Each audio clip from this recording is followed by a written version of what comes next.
उसने जल्दी से घर फोन मिलाया, ये पता करने के लिए कि वो घर तो नहीं चली गई, क्योंकि कल उसने कहा था कि वो अरमान को मिस कर रही है। उसने दादी से नहीं पूछा कि कहीं वो भी परेशान ना हो जाए, और उसने अपने एक गार्ड को फोन किया, जिसने अबीर को बताया कि ध्वनि वही है।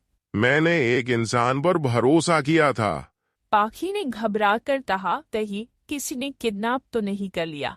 अबीर ने हैरानी से कहा, ऐसा कौन कर सकता है? पाखी ने कहा, रिसेंटली उसके दुश्मनों की लिस्ट काफी लंबी हो गई है। रेवा, अभिराज, तुम्हारी फैमिली।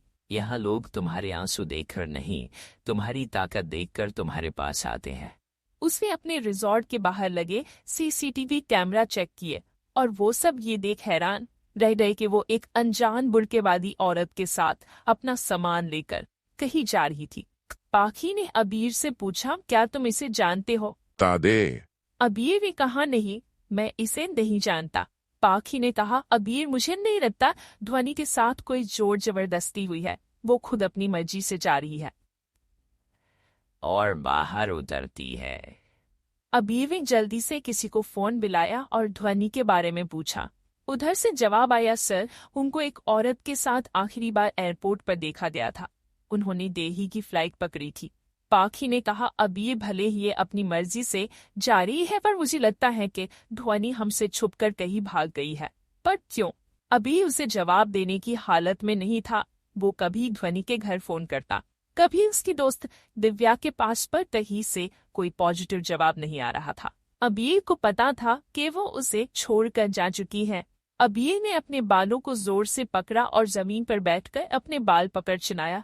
क्या कमी रह गई थी मेरे प्यार में? अबीर के दिल में असहनीय पीड़ा उठी, जो इतनी तेज थी कि वो सह नहीं पाया और बेहोश हो गया।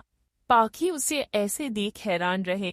डॉक्टर के पास ले जाया गया। वो 5 दिन तक बेहोश रहा। बात है 23 जून 1985 की। एयर इंडिया की फ्लाइट 182 मॉन्ट्रियल से लंदन होते हुए नई दिल्ली और बॉम्बे जा रही थी। तब डॉक्टर कहते ये ठीक है, बट शायद ये खुद होश में नहीं आना चाहते। और ये सच भी था। आंखें खोलने के बाद वो जिस शख्स को सबसे पहले देखना चाहता था, वो जानता था वो अब नहीं मिलेगा। वो जा चुका था उसे छोड़कर। फाइनली एक दिन उसने जब अरमान को एक दिन डरते हुए खुद को बुलाते हुए सुना, तो उसे उठना ही पड़ा। वो बेचारा बच्चा हमेशा से अकेला था, ना उसके पास ना भी ना ही उस पाखी को इस उम्मीद से देख रहा था कि वो उसे कह दे कि ध्वनि वापस आ गई है। पर पाखी की आंखों में उसे निराशा ही दिखी। अथर्वदेव सेन कभी मरता नहीं।